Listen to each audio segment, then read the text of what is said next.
creating time constraints in your daily work schedule, it forces you to prioritize. It forces you to have more discipline around what you're going to work on. And it allows you to really make sure you're getting the most important things done. Number one is definitely think about a routine. Having a bad routine is better than no routine. All of the world-class performers that were being interviewed had these incredible routines. Money must be funny in a rich lad's world. Money must be lovely in a poor lad's world. And we're back with another episode of the Rich Lad Poor Lad Show. This is episode 4 with my co-host, Leo. I don't know why I keep pausing whenever I introduce you, but I'm with my co-host, Leo, and today we have some interesting topics to discuss. But first of all, how's your week been, Leo?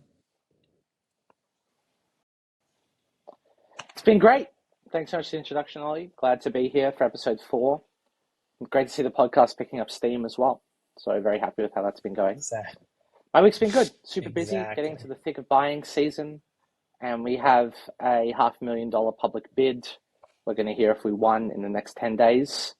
So it's been all hands on deck Good working on deal. that. It's a super exciting opportunity. Then had a colleague visiting us from Chicago. So went out to the minor league baseball last night. Ton of fun. Way more fun than I thought it would be. Much closer to the action. I actually lost $5 making a bet because I didn't understand what a home run was. I thought a home run was when they made it back to base. It's a home base. But the home run is actually when they hit it and make it through all the bases in one go. So Bill sharked me for $5 on that because I bet we'd see a home run in the next innings. But you win some, you lose some. How about you? How's life in Colombia? Life is good. Life is good. My highlight was definitely, actually, my low light of the week is I've been seemingly either blacklisted or banned from Rappi. Do you know what you know Rappi, right? Yeah, it's like a Uber Eats, that sort of stuff in Colombia, right? Or in Latin America. It's like an Uber Eats on steroids. Rappi is honestly, I think, one of the most well-executed mobile delivery food service apps in the world. Now, obviously, I'm annoyed because I just got banned as well, so I am pissed. But I have to hand it to them. What'd you do to get banned?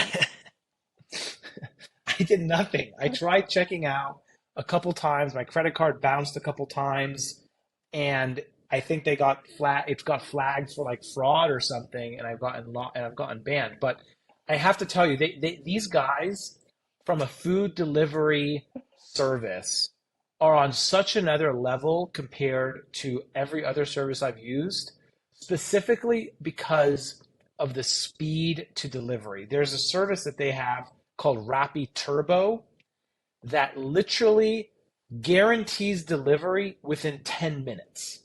So I can't, like, the Rappi folks, I mean, the experience is almost like magic. That's how good it is most of the time with Rappi Turbo. So you click a button, you order what you want from a kiosk store, and I mean, there's been moments where you literally just you don't even realize what happened. Like, I've had moments where I hit the button, I go to the bathroom, and my doorbell rings, and it's there. It's literally like this teleport. It almost feels like a teleportation of your food or product.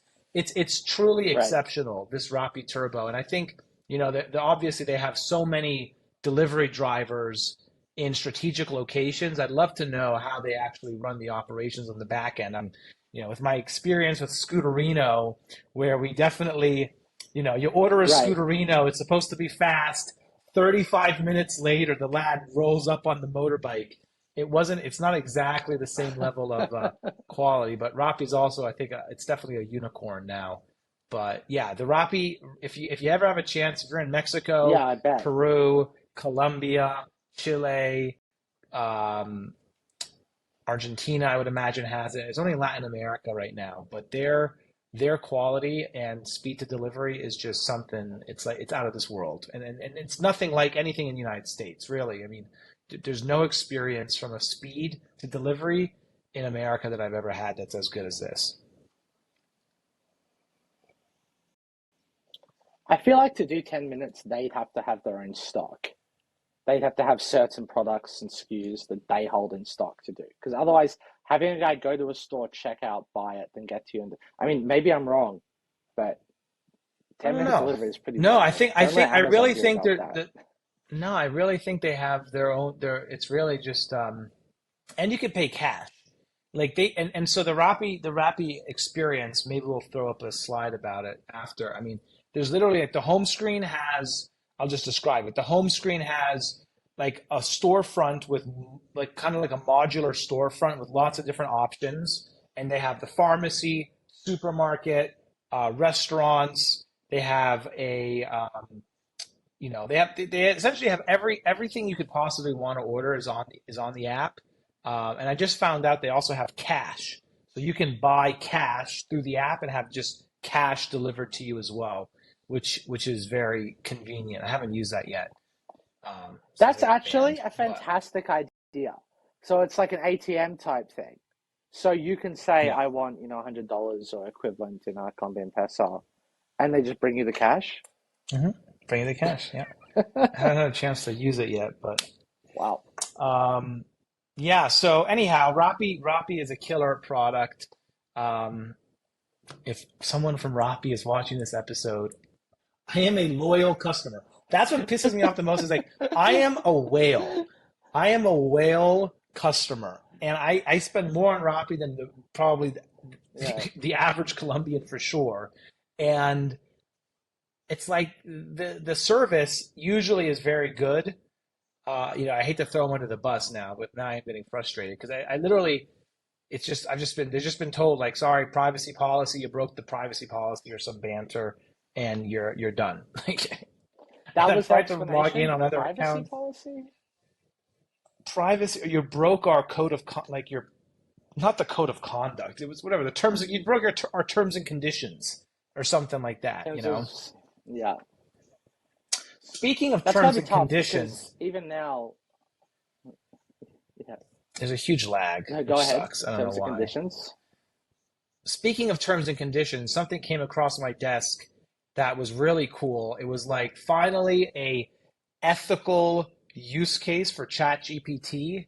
Imagine a ChatGPT where you can copy and paste terms and conditions into it and it will scan it for any like dubious or like not favorable terms that work against you and like red lines all the different things in like these monster terms and conditions that you just we're all clicking accept because who's going to read them? Right. But how cool would it be if you had a plugin that scans it and is like, hey, you really should be careful of this, this, this, and this. I used the tool very recently on this.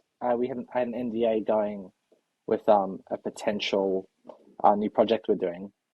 And I found a legal AI thing. I think it's called Zuva that has a free AI contract analysis where you upload a PDF of the contract and it looks at and tries to identify basically problem terms. The issue I found with it was good at kind of calling out what was potentially the stuff to like take a closer look at. So it sped up reading the whole thing, but it wasn't really helping me rephrase or rewrite it. But I'm sure that's coming in the future. They said this thing about term length and it identified as that's something that could drill into, but it didn't go, oh, this term length is 3 years. We see industry average be 1 year, mark this up and send it back to them. But it was Yeah. useful. That was definitely cool. And I guess the thing with terms and So, services or terms and conditions is, what are you meant to do? Like if you're signing up for a product and they give you the 60-page terms of service and you put it through the AI and you say you don't like it, I mean, it's tough to kind of, send it back to Apple saying, I demand these changes. Maybe not. it's true. No, I don't think there's much that can be done there. Um, But no, I think just diving into the main topic for today, what we're going to really kind of analyze and share is the effectiveness and essentially the effectiveness of having a religious morning routine and lifestyle routine to help maximize your productivity and honestly overall happiness as well. This is something that's been on my mind personally because I spent the first 3 months of the year traveling every week. And at the time, I thought that I had a bit of a routine going. Like I was staying consistent working out. I was staying relatively consistent with my meditations, relatively consistent with, not drinking as much alcohol on weekdays and things of that sort. But ever since getting to Medellin and living in an Airbnb consistently for it's been now just over 4 weeks, my productivity has gone through the roof as far as output and just overall sense of happiness and productivity. And I think I think it's related to a couple different things, and that's kind of what I want to talk about with you. But why don't you go first? What's your take on routines? I know that you and I have had differing experiences with our own personal routines and things of that sort. Right. How do you view routines and how they've impacted you and in your life?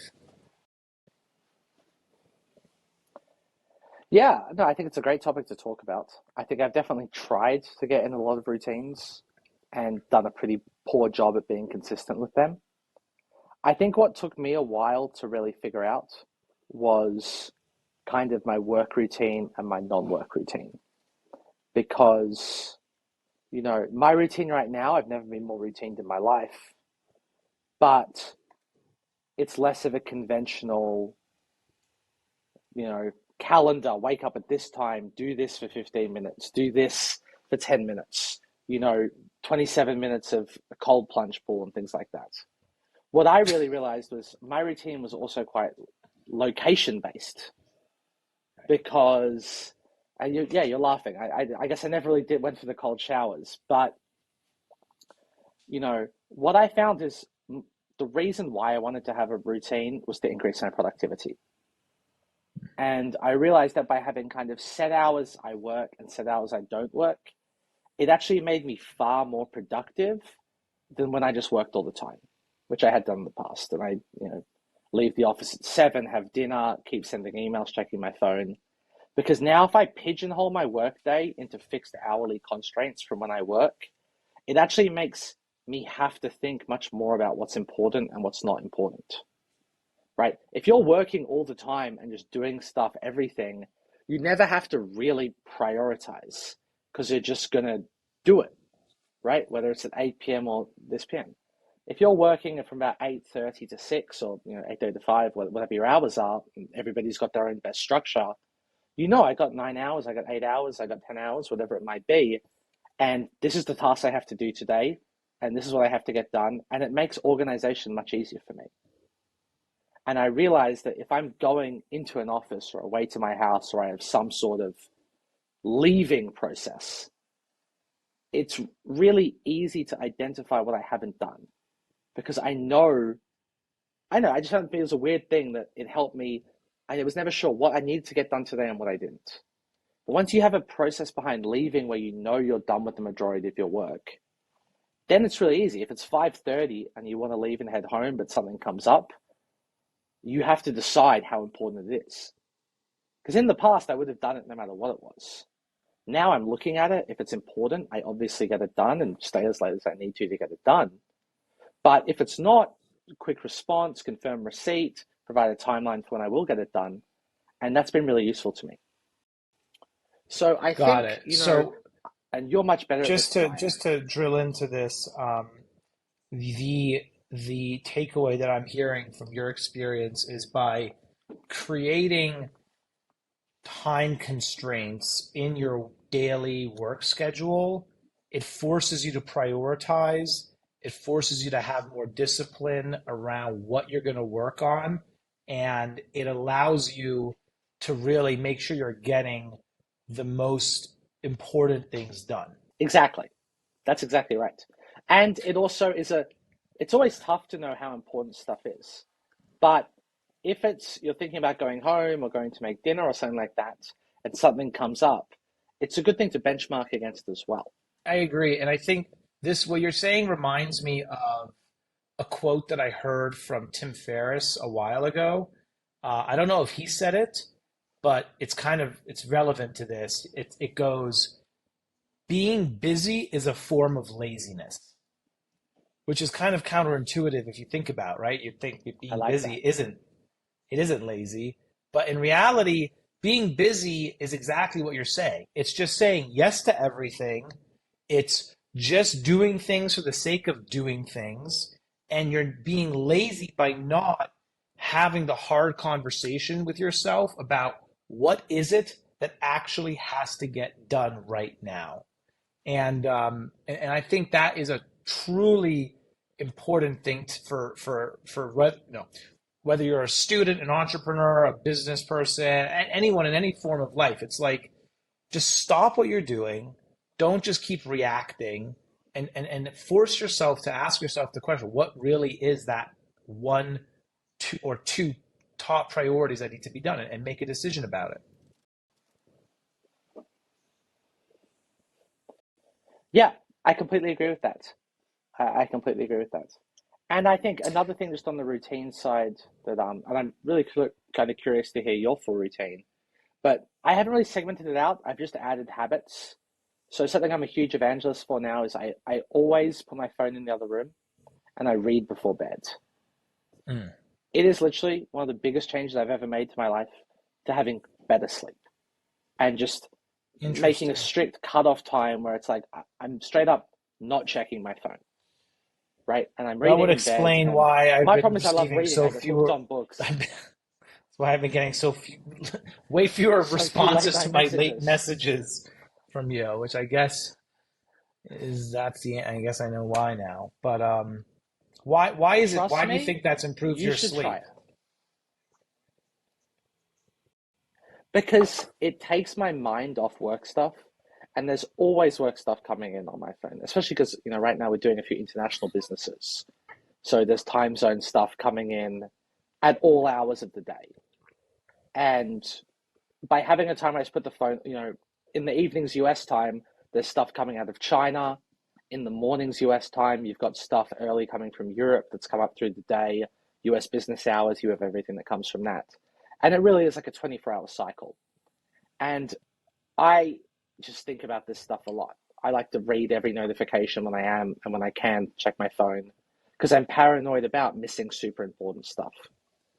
But there has to be a cutoff because otherwise it's 1 minute before you're trying to fall asleep and you see something and it becomes, an issue or something that distracts you and everything else. But other than that, I'm pretty loose with my routine. What do you do? What's your structure? How's your routine right now? Well, you've known me long enough to know that I have gone through many of fads, of routines, iterations, um, dozens of different types of routines. Um, I think, dating back to 20, what year is it? 20. I started really taking my routine extremely seriously around 2015. That's when I had like a pretty fundamental like mindset shift, and I think it was triggered by listening to a lot of Tim Ferriss's content and hearing about, Tim Ferriss interviews all of these world-class performers. That's his, whole podcast narrative, and all of the world-class performers that were being interviewed had these incredible routines that were super disciplined, super Right. consistent. And I think that's what it was when I was in my late, early 20s, that kind of got me into this headspace that I need to master and develop my own routine. And so, I think the most extreme routine that I went through that probably lasted, I would say, an ambitious 2 month period was waking up at 4 a.m. Do you remember in Rome? I would wake up at 4 a.m. and I would go In on Rome. runs. I would go on runs in the morning from, Yeah. let's say, 4:30 to 5:30 in the morning, and I would do that, almost every day, and then I'd come home, I would meditate, I would read my book, take a shower, and then start my day. And that was kind of my routine back then. Um, it also helped that at the time I was dating a girl in Los Angeles, and so the 9 hour time difference also was kind of like a kickstart for me in the morning to try and catch her on the back end, speaking, chatting with her at night, her Right. time at like 5 a.m. my time. So that's who I would chat with on the phone in the mornings. But yeah, so I mean, to answer your question, I've gone through a lot of iterations. Is there a secret sauce? Is there a winning formula? I think that if you look at the top performers, if you distill all of the routines and habits of the best performers in the world, there are a few consistent traits. There's a few there's just a few habits and rituals that seemingly all the best people have.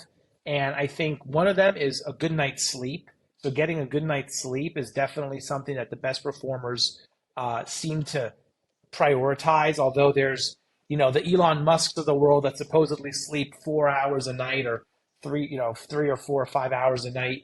But I think, for me, prioritizing sleep is a big part of it. And I've been really trying to consistently get to like a 7 hour sleep average.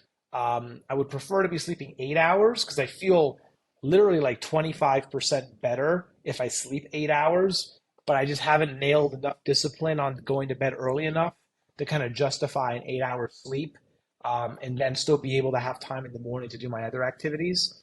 So I've been pretty consistent with 7 hours of sleep.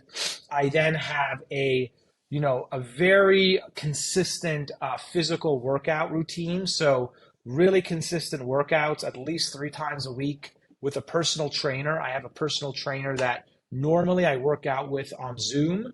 But now that I'm in Medellin, in Colombia, where he's based, I'm able to do workouts with him in person, which has been really fun. And that physical activity, I think, carries, gosh, I'd say, I wouldn't go as far as to say like an 80-20. Honestly, it could almost be an 80-20 kind of division where like 80% of the value of my morning routine comes from that workout every single day. So really that workout, getting your heart rate up, breaking a sweat, it just clears all the mental fog. It really makes you feel good and gives you just a level of alertness that you just don't get when you're not working out in the morning. So physical activity has been a huge piece of it, and having a personal trainer has really helped me stay consistent with that accountability. And having, I think my biggest issue with workouts is like, if I don't have the trainer, I'm always thinking about what I should be doing and like second guessing what workouts I should be doing. Have you experienced that for yourself?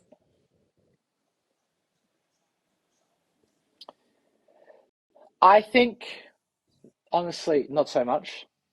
I think you definitely seem to get a much greater return from like working out in the AM before you start the workday. And I think for you, you've talked about like, the hardest thing for the day is then done, right? If you work out in the morning, I'm honestly less disciplined with this. The times that I have had it in a routine, it's typically been in the afternoons or in the evenings after work because it just, lays me out. And I find it personally, at least, tough to have a workout. You feel completely dead, take a shower, and then kind of attack the workday. I'm somebody who I think I'm not great in mornings already as is. And so, my morning routine is, I sleep, I wake up, I have a cup of coffee, and then I drive to the office. I listen to a podcast or something on the drive, and I just start working. That's good. I kind of like reducing my time from waking up to working out. I rather from waking up to starting work as much as possible. And I like being done with work and then ticking off other, whether it is working out or going shopping or cooking or everything else like that. I've always liked the idea though. It is something when I think about wanting to make a routine for myself, I always put like workout in the morning to start with. And then, I'm not great at like the follow through past like the first 30 days, but Right. clearly it works because Yeah, to your I point, think I think having gotten to know you well enough over the years, I definitely feel like the biggest challenge, I mean, it seems like for you is you like to sleep later. And so obviously if you like to prioritize sleep in the morning, it's hard for you to get a workout in as well before getting to work, just from a timing perspective. But I have seen you in phases of your life be extremely consistent with your workouts, and when you decide to do something and you put your mind to it, you've always been extremely consistent. So that you shouldn't sell yourself short there, nor should you discount the fact that you are able to do the morning workouts if you really want to, right? Yeah. So post workout, after the workout, I've now become relatively addicted to the cold shower. I know that there's a lot of hype and there's a lot of fads around that.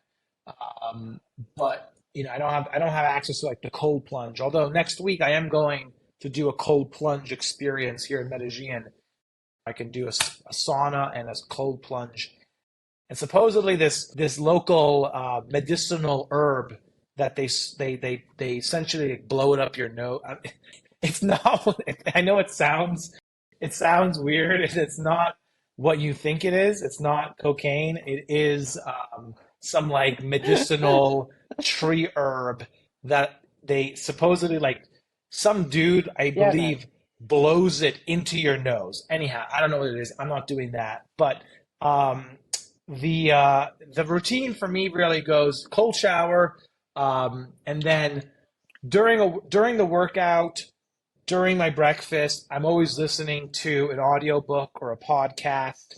That's a really nice way for me to start my day. I really enjoy listening to something in the morning, similar to you, kind of with your daily commute to work. But I'd say, oh, and then obviously, I have consistently been doing a, believe it or not, an affirmation sort of like ritual since I really started when I think in 2017. That's when I started it because I remember reading Tools of Titans by Tim Ferriss, and he was going on about this being another like habit of like extremely successful people is they have like these affirmations. And so I kind of developed my own like set of affirmations that I've been repeating to myself every single day for an extremely long time, and that's become part. And there's just like quotes that I've memorized, and just kind of like not spiritual, but just like these reaffirming beliefs that I tell myself. One example of one is what stands in the way becomes the way, the obstacle is the way, right? That's a Stoic quote from Marcus Aurelius that is, I'll say it again, what stands in the way becomes the way, the obstacle is the way. And that is just something that, that's one of many that I say in repetition, for about 5 to 10 minutes. And I kind of feel like I've been able to kind of indoctrinate myself, kind of brainwash myself with these beliefs Right. so that they're kind of hardwired into my psyche and they kind of come to mind and they kind of surface when I need them to surface during the workday or during life. And it's been honestly like I can't tell you like I can't give you like a direct example of how one of these affirmations and doing them has directly impacted my life. But I do truly believe the affirmations have given me additional resilience in my endeavors as an entrepreneur and have helped kind of fortify me in moments of doubt and in moments in my life where I felt vulnerable. I was able to kind of call upon these beliefs to help me through the hard times. And so those, I think that's really one of the main benefits. And that's kind of the routine. I don't eat that much breakfast in the morning. I've been getting into fasting as well. I've been kind of doing intermittent fasting for quite some time now, doing 16 to 18 hour fasts. Um, Health benefits there are great, supposedly, and I've been doing that a bit. But yeah, that's kind of my morning routine, and it's honestly become kind of a sacred sort of ritual that I love to do, and I try to do every single day. And being in one place without traveling for a month now has really helped me stay super consistent and I feel it and I see it and I see that output. The output, the reason I do it is because it really does make me deliver more in my day-to-day job, and working as you know, and working in the projects that I'm working on. And it makes me feel happy. It makes me feel good. Like it genuinely has like this kind of like this Right. positive cycle where I just feel more confident, more in the rhythm, in my peak performance state. Um, and I will mention limiting alcohol weekdays is also a huge hack to helping your whole routine kind of run smoothly, and reducing that grogginess in the morning, and that has really helped as well. Is there anything you want to add to your morning routine that you've kind of been considering, kind of like add into the morning routine stack? Um, Not really. Actually, well, this week I thought it would be fun to start listening to like a TED Talk every morning, and I was just like, wouldn't it be great to listen to a TED Talk every morning? Imagine the compound effect, the benefits of having listened to a TED Talk every day for like a full year, how much more you would know. I was able to consistently do it twice in a row. So I haven't really gone that far with it, but it does appeal to me. Um, yeah, I mean, I just feel like with the routine, and just thinking about, the first 3 months of the year, traveling every week, um, and just moving around all the time. I think that there's a time and place for that. But if you're listening to this and you're an entrepreneur, or, someone that's looking to start a project, I think the most powerful thing you can do for yourself to try and get your project done is force yourself into a environment that facilitates a really powerful morning routine, a really powerful and consistent schedule, and try not to stray from that. And I think, going back to what I was saying around my output being so strong right now, if I think about it, I've actually been living kind of a bit of like a kind of an odd life. Like I literally, and this is going to sound funny, but there's a little restaurant. I think I told it in the first episode. There's a little restaurant across the street. I have the same meal every single day around the same time. I don't have to ask about it. They just know what I want. They always serve the same exact thing every single day. I do my morning routine. I've been working from home. I used to always like to go to coffee shops and co-working spaces and stuff.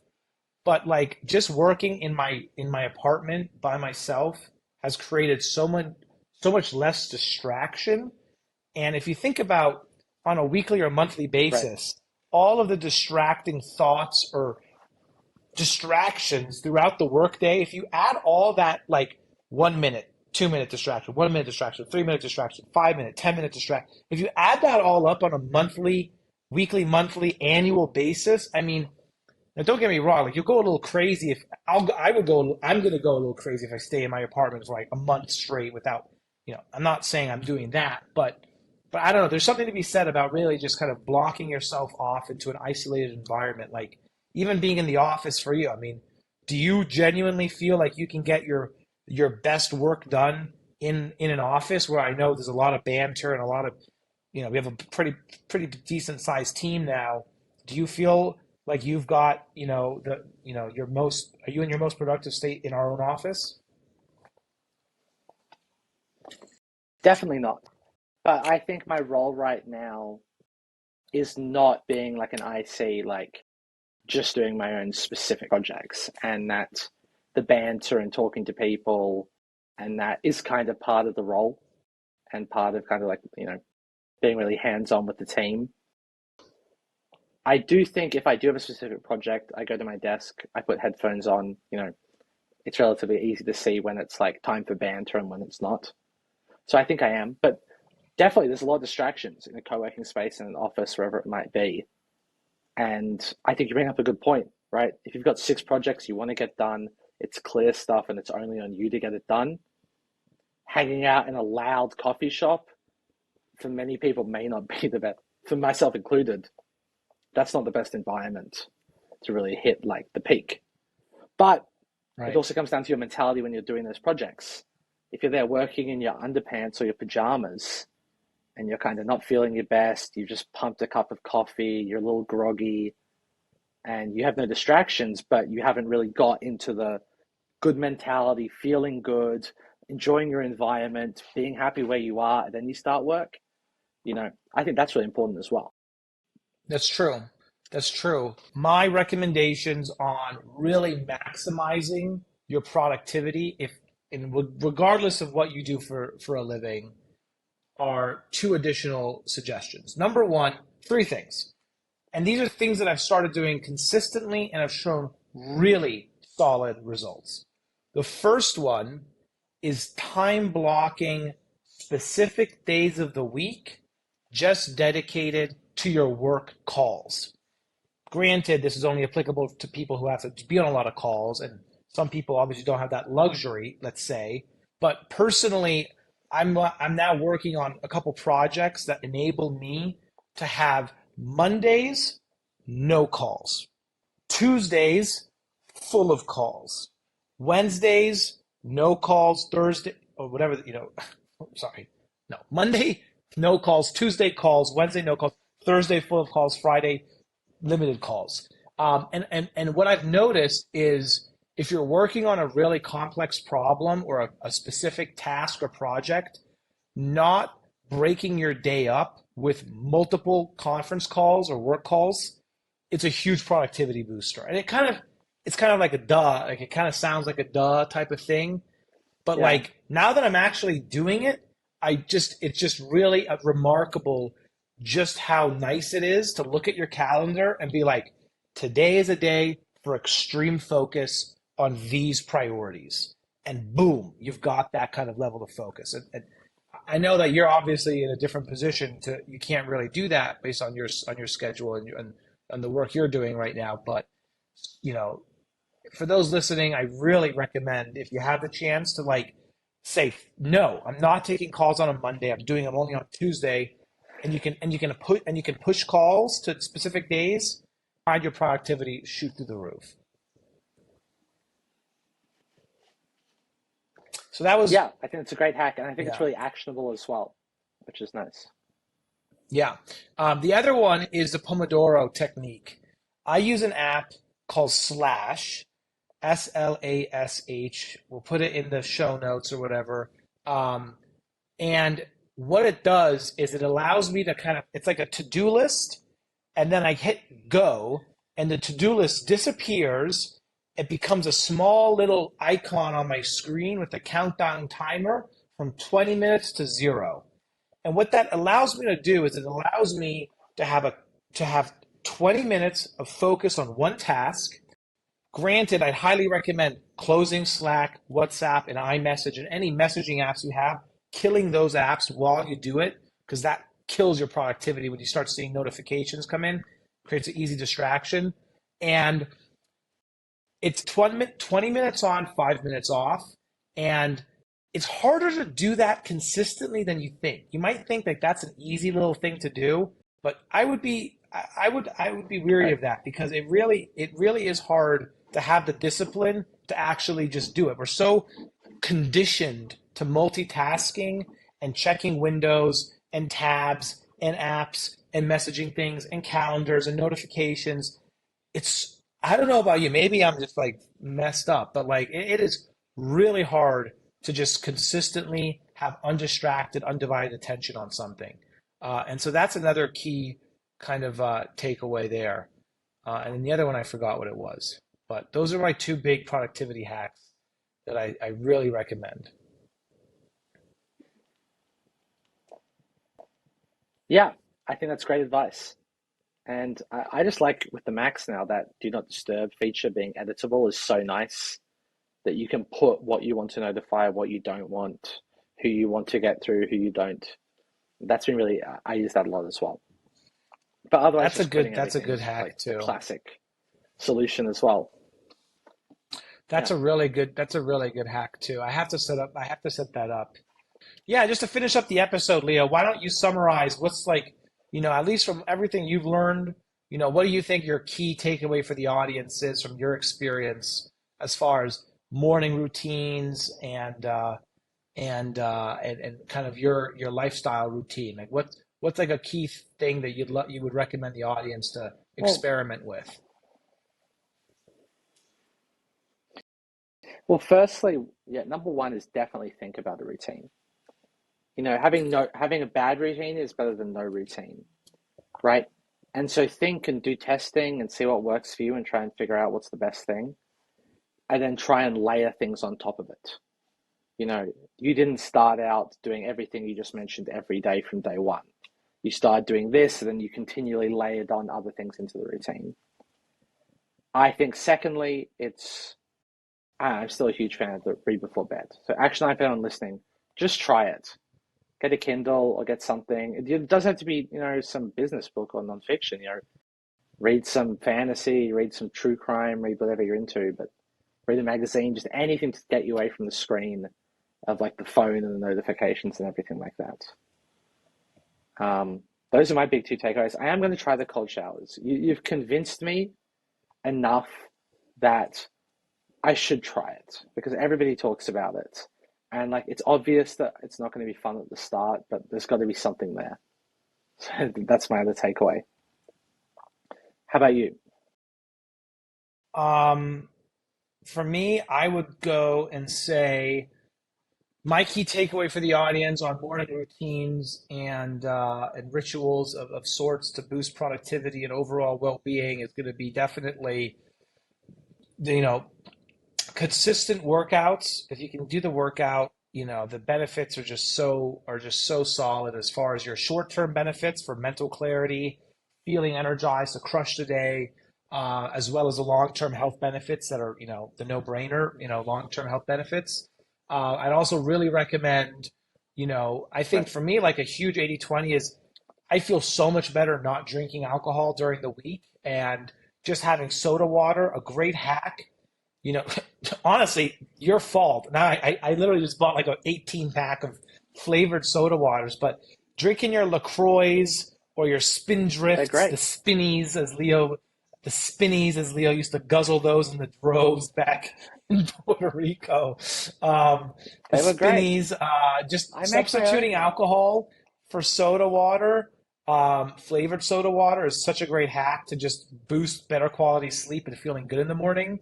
Um, and then honestly, yeah, if I'm trying to distill it into three things, I would say, I know I can't distill it into three things. I would say from a health perspective, it'd be the no alcohol, the workouts, the cold showers, really feel great. And then everything else that I said on the productivity side, I would recommend testing out as well. But yeah, that's time for today. Appreciate you guys listening. Hopefully, you took a few interesting things to try out at home and experiment with. Leave a comment. Let us know if you have any questions. And please don't forget to like and subscribe. Like and subscribe. Share with your friends if you have any other entrepreneurial friends or folks that you think would find our content interesting. Share the love and help the rich lads stay rich. The rich lad, poor lads stay rich. I gotta come up Well, with it's something the better than get that. the Better than get that. the poor lads But become rich is a thing. Also, stay tuned for an update from Oliver's Colombian retreat, where the stuff being sprayed into your nose. I'm sure our listeners will be very yeah, keen no, to get a real play-by-play of how no, that all shakes out. We can do a nice clickbait no, title with I'm not that for next trying that. episode. Exactly. Yeah, stick All to right, that guys. story for Thanks for watching. sure. Thanks for your time, Leo. Talk to you soon. Cheers. Awesome. Thanks, all.